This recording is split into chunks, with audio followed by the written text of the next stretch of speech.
This is as close to me calling free money that I've been at since Ole Miss got an over-under of 7.5 a year ago.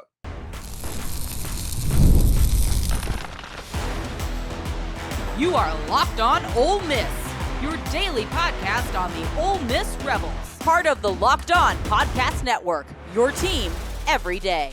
Hi, I'm Stephen Willis, a former staff member at Ole Miss and a 10-year veteran member of the national media with Yahoo Sports. Thank you very much for joining us. Today on the show, we talk about DraftKings putting out some early college football lines, and one in particular is completely disrespectful to Ole Miss. LSU is sitting at a 2.5-point favorite for really no reason except the game is in Tiger Stadium. We look at some of their other lines for the Rebels to make sure they're not as dumb as we think as well. Jake Bostick, one of the four names to watch we put out earlier in the week, committed to Texas A&M. We talk about also the offensive line post-spring. This is the Locked On Ole Miss Podcast, your daily podcast on the Ole Miss Rebels, part of the Locked On Podcast Network, your team every single day. We're free and available on all the podcast apps and on YouTube. Thanks again for making Locked On Ole Miss your first listen every day, and a special hello to the everydayers who make the show what it is. The week of the 4th of July, we are going to be having a meet and greet in the Jackson area, the I-20 corridor. July 2nd is going to be the date, but the time and the location is to be determined. Be on the lookout for something around Madison or Flowood. Also, there's still time to join the Grove Collective and help Ole Miss football go to the top. Go to thegrovecollective.com and join today. Today's episode is brought to you by FanDuel. Make every moment more. Right now, new customers can get $150 in bonus bets with any winning $5 bet. That's $150 with any winning $5 bet. Visit FanDuel.com/lockedon to get started. Now, this is going to be a day probably where I'm going to rant. So if you tuned in to expect to see me ranting, you're probably going to see the right thing, because FanDuel is the preferred thing that Locked On goes through. They're our official sponsor. For instance, if you look at the Georgia game, there's a 5.5 point spread for Georgia to be the favorite in that game. The over-under is at 54.5. FanDuel is what we go to. So it was interesting to see whenever DraftKings came out with their early lines. And what happens is early, meaning in May, essentially before magazine season, they try to get a jump start to try and get some betting on the game and things like that. So they put out some lines, and usually the lines are fairly realistic, but in this case, they're not. LSU is rated as a 2.5-point favorite over the Ole Miss Rebels right now, going into next season. Now, this would be normally a ridiculous thing. There's some other lines. We're going to talk about that in a second as well. But LSU being a 2.5-point favorite, I want to know why. I want to know what I'm not seeing with these LSU Tigers. LSU has a chance to be good. They're always going to have talent. But how is this just not people betting on the side of the helmet, betting on Tiger Stadium, betting on history? How is it not that? You're in a situation at LSU to where you've lost your starting quarterback, who was a Heisman Trophy winner, who was the architect of the most explosive offense that anybody has ever seen in college football, maybe even over the 2019 offense. Okay? That guy is gone. Jaden Daniels is not walking through that door. You lost 2 first-round wide receivers in Brian Thomas and Malik Neighbors. You've lost both of your leading rushers. And on top of everything else, you lost your offensive coordinator. So there is so much that they have to replace. Now, we add to the fact that Brian Kelly was being interviewed and saying that they're not willing to pay for players. That might not be what he's meaning, but that's what got put out. And I guarantee you that is on the letterhead of everybody that is recruiting against LSU at the moment. That is going on. LSU is a favorite over Ole Miss and Alabama.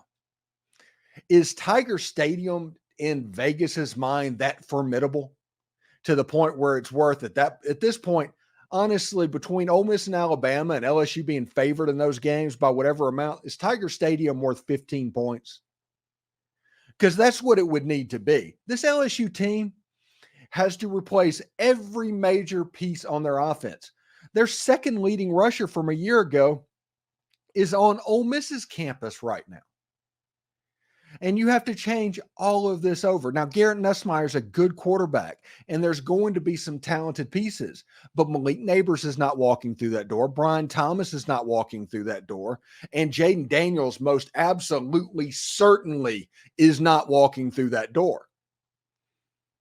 What do you see that I don't see? That is the question.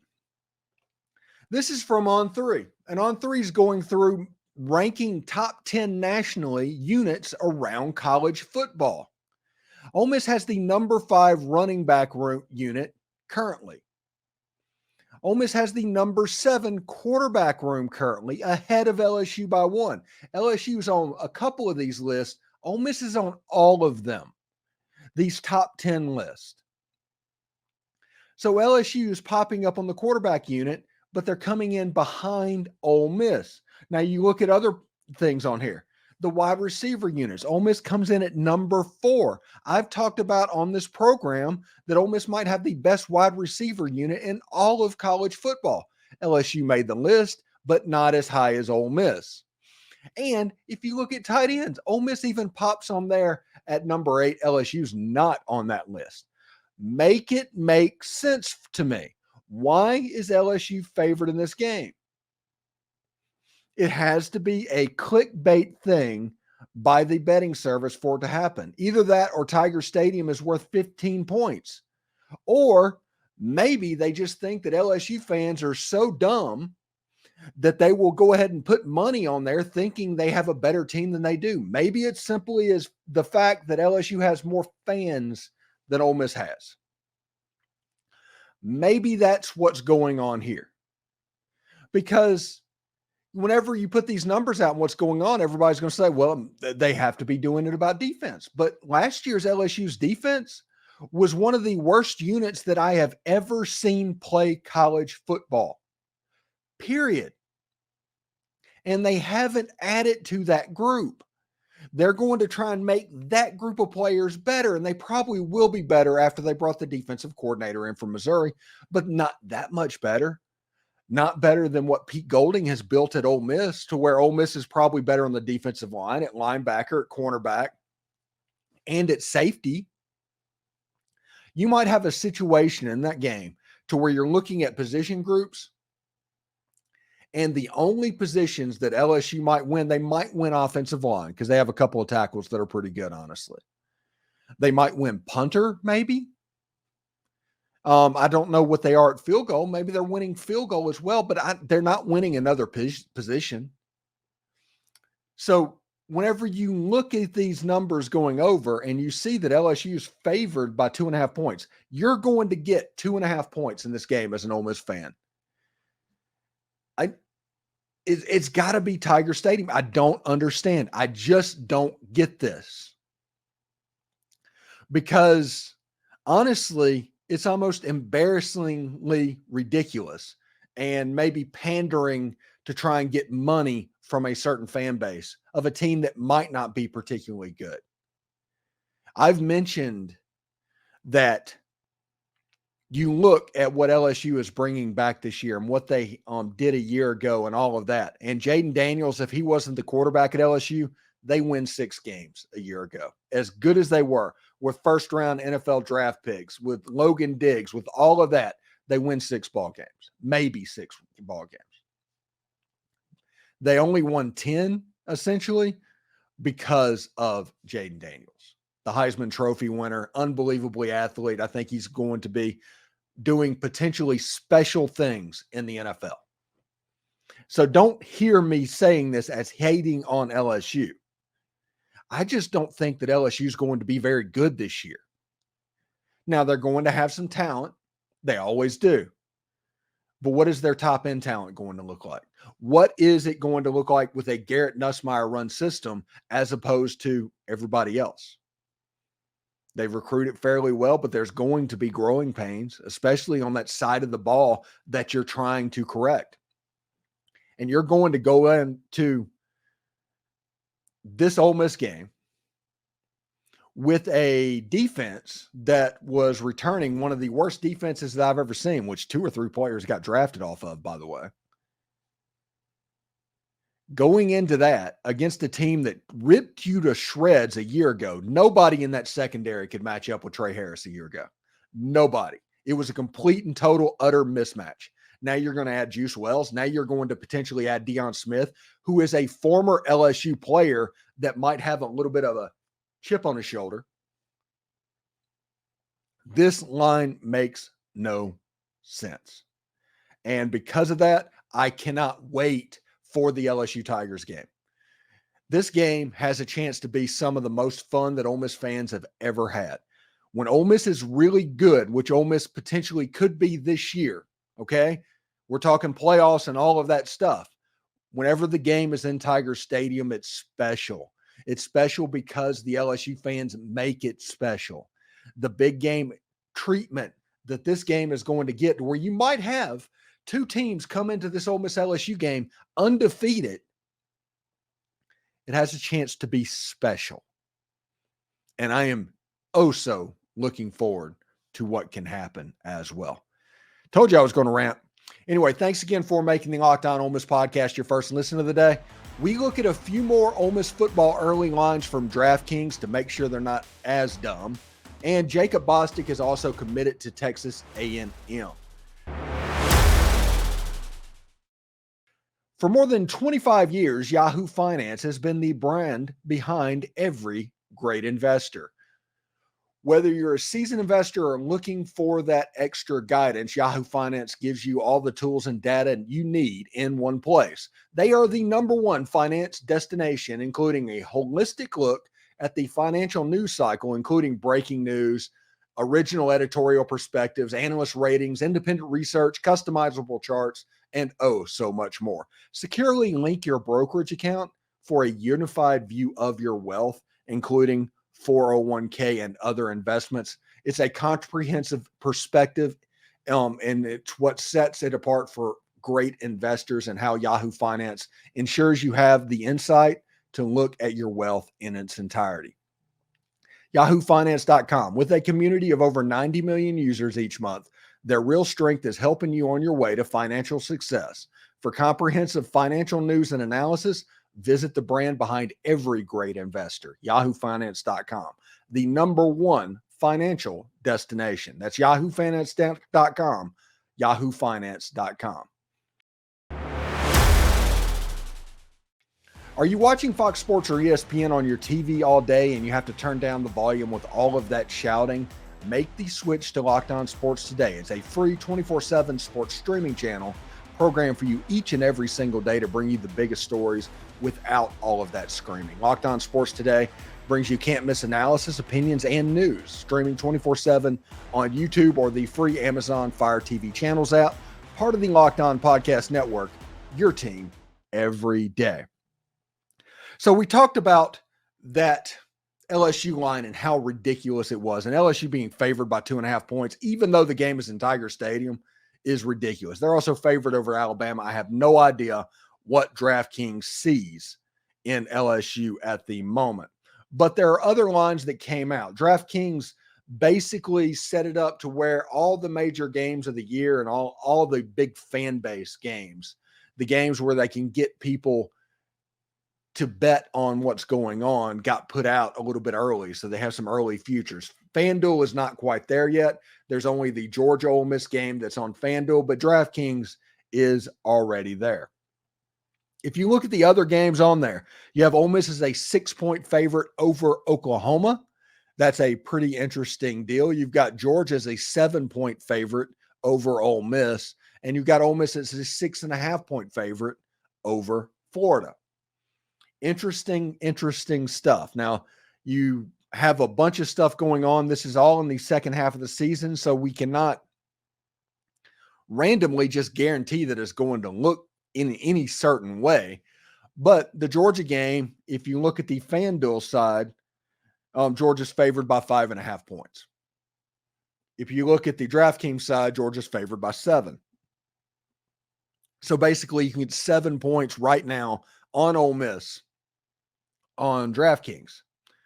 So it's really interesting stuff. The Florida game has a chance to be unbelievably weird, and I'm probably going to set something up with Brandon Olson of Locked On Gators for some kind of a thing on that Friday night before the game. I do think something like that needs to be done. So we'll figure that out if he's going to be in town. If not, we'll do another meet and greet for that game before that Friday night. We just have to figure out where, essentially.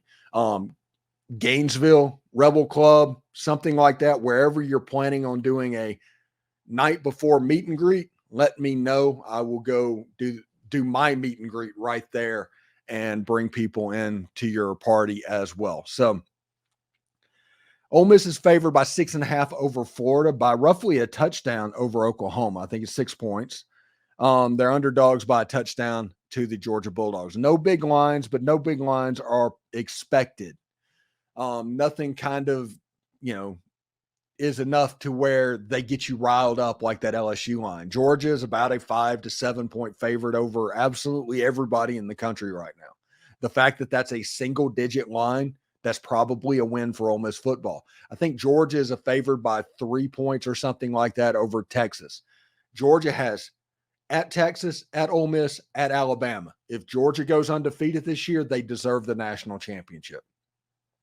This is going to be a big deal with them talking about the process and all of that stuff. So the early lines for DraftKings is out, and there, I've ranted on all of those. The one little bit of transfer portal news that broke over yesterday is Jacob Bostick committed to Texas A&M. Now, whenever you deal with this, I talked about this over and over again. Ole Miss is recruiting for 2025. This is not a situation to where you're recruiting for this year. It's not. So it's going to be a unique sell for players that Ole Miss tries to bring in. Jacob Bostick fit that need. I think Jack Hystera fits that need as well, as an older type player that gets to come in and work with this wide receiver unit for next year. But Texas A&M needs people for this year.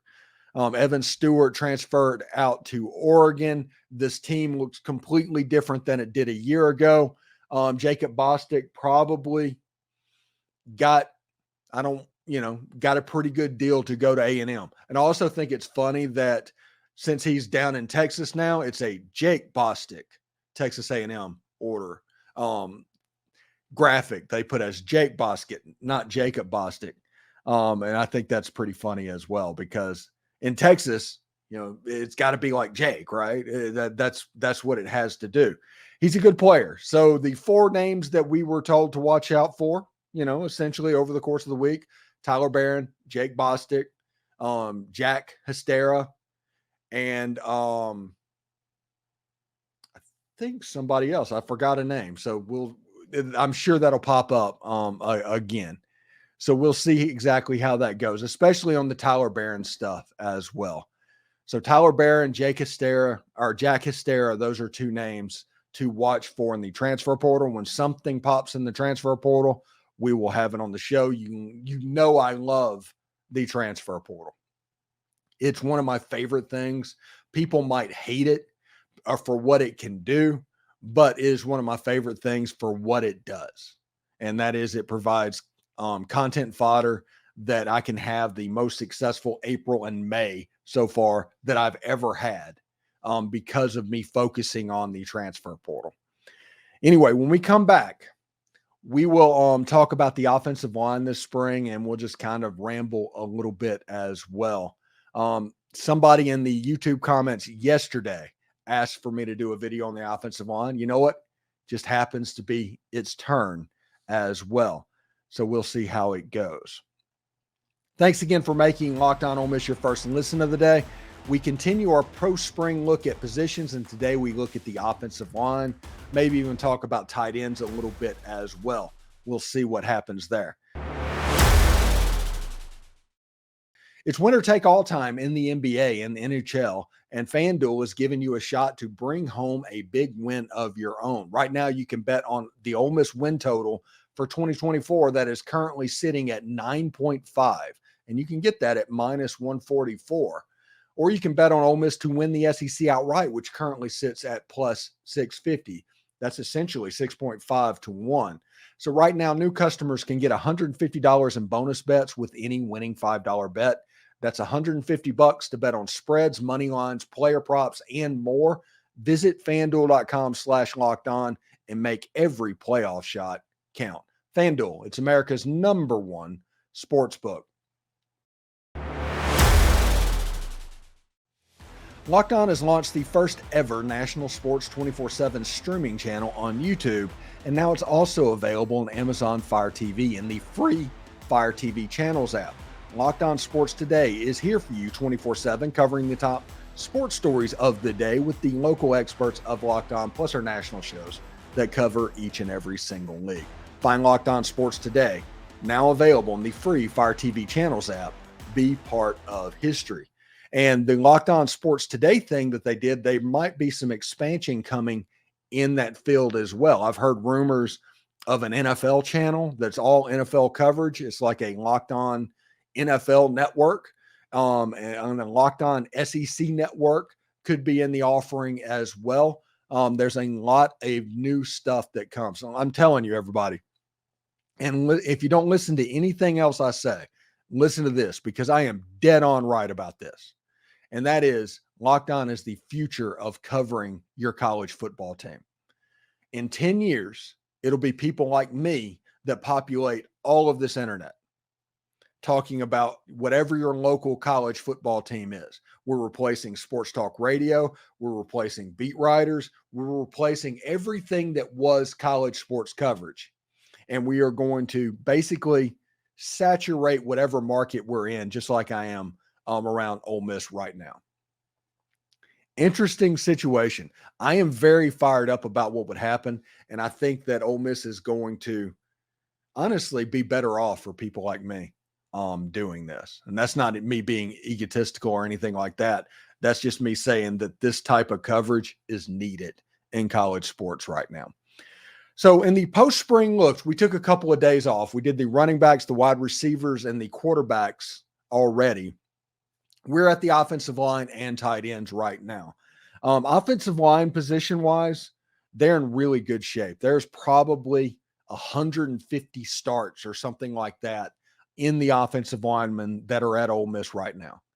This is the deepest, largest, just most, competition-ready offensive line unit that Ole Miss has ever had.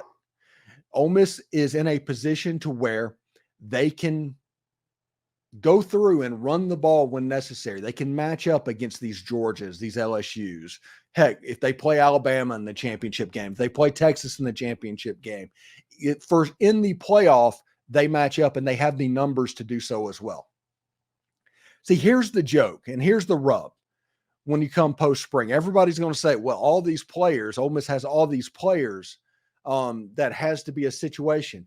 There's always like one person that likes to comment. I love YouTube comments, by the way, all kinds of YouTube comments. If you don't get personal, if you don't get like just intentionally in a certain way, I'm laughing and enjoying every single one of them. But somebody keeps saying too many Chiefs and not enough Indians. That's saying. And what that means is all of these good players, there's going to be all of these leaders and not enough followers is what that saying is trying to get to. And it's an older saying from back in the days.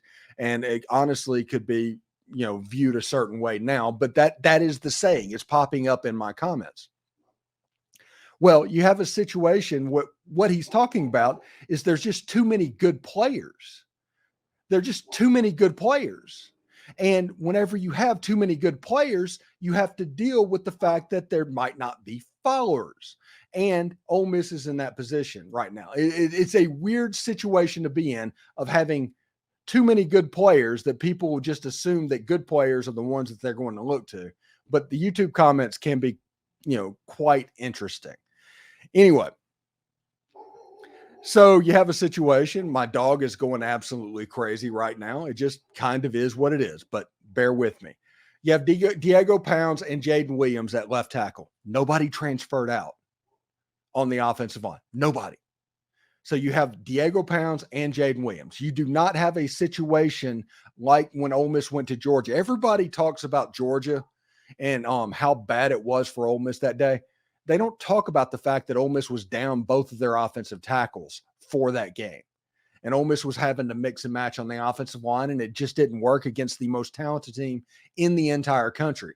They still found a way to scheme the way down the field when they had at least one of those offensive tackles. When Williams was in the game playing, you were able to use him and Victor Kern and scheme your way down the field and score a touchdown. And everybody's like, oh, we want to have a game here. Now, we all know what happened, but let's not overlook how good this offensive line and everything was when they were healthy. Everybody looks at the score and what happens and the end result of it, and they draw their own conclusions. But in the beginning, when everything was there, they did kind of work their way down the field. On this offensive line, they decided never again will they be putting those situations. So Micah Pettis, Jaden Williams, and Diego Pounds, Jerquan Scott, all people that played tackle as well. Nate Kalepo, I think, has played some tackle. I think Julius Buelow has played some tackle. Lots of people that can play tackle. Now, if Ole Miss has a good center, Ole Miss needs a center. And with Caleb Warren, when he goes down and has gone down over the last couple of years, that has at least been problematic. So it'll be interesting to see if Ole Miss has a backup center. Bryson Sanders could be somebody that fits that bill in this Ole Miss football scheme. Ole Miss has recruited developmental players on the offensive line. They've gotten some high-level transfers as well, and it's going to be about melding them together. The interesting position that I am going to watch will be the right guard position, to where you have Julius Buelow, you have Jeremy James, and you have Eli Acker in those positions, all competing for a starting job. That is the position that I am going to be really looking at. When you look at the offensive line, the rest of it, you have Diego Pounds, that is potentially the left tackle. You have Nate Kalepo, who is potentially the left guard. You have Caleb Warren, who is the center. And at right tackle, you have Micah Pettis. You have those four spots that are in pretty good shape. You have other options as well, but when you're looking at that right guard position with those players, you have a dogfight with competition. And I talk all the time about how competition is one of the major tenets of this football team. Lane Kiffin is from the Pete Carroll School. When I was at Ole Miss, I worked for another person that was from the Pete Carroll School. I understand at a root how this is supposed to look, what is going on, how meetings are handled, the logistics of how things get done. The thought process is real similar as well. And competition is the number one tenet in Ole Miss football. Everybody talks about fun. Yes, fun's a major thing. And everybody talks about pro mindset. Yes, pro mindset is essentially, when Ed Orgeron was there, it was called protect the team. But it's the same thing. It's to do what you're supposed to do. It's to be a grown-up. It is to handle yourself in a professional manner and not do anything to disrupt the team. It's called protect the team then. It's called pro mindset now. But it's the same three tenets. And because of that, I'm at a pretty high level of thinking that this offense, the way it sits now, can choose to play slower if they want to. I want to see in the early part of the season if Ole Miss just lines up and plays football a little bit, and they do the Georgia Bulldogs thing to where they go fast when they want to, they go slow when they want to. And either way, they will put you in a vice grip and just choke the life out of you. Really interesting stuff. Thanks again for making the Locked On Ole Miss podcast your first listen. We have the most perspective surrounding Ole Miss sports, and it's one of the many reasons why we are the number one Ole Miss podcast, and thank you for that. This week, we have John Macon Gillespie from the Grove Report, but for your second listen, Locked On has launched the first ever national sports 24/7 streaming channel on YouTube. Locked On Sports Today is here for you 24/7, covering the top sports stories of the day with the local experts of Locked On, plus our national shows that cover every single league. Find Locked On Sports Today, now available on the free Fire TV Channels app. For those of you on YouTube, we'll send you there right now. Howdy toddy, everyone.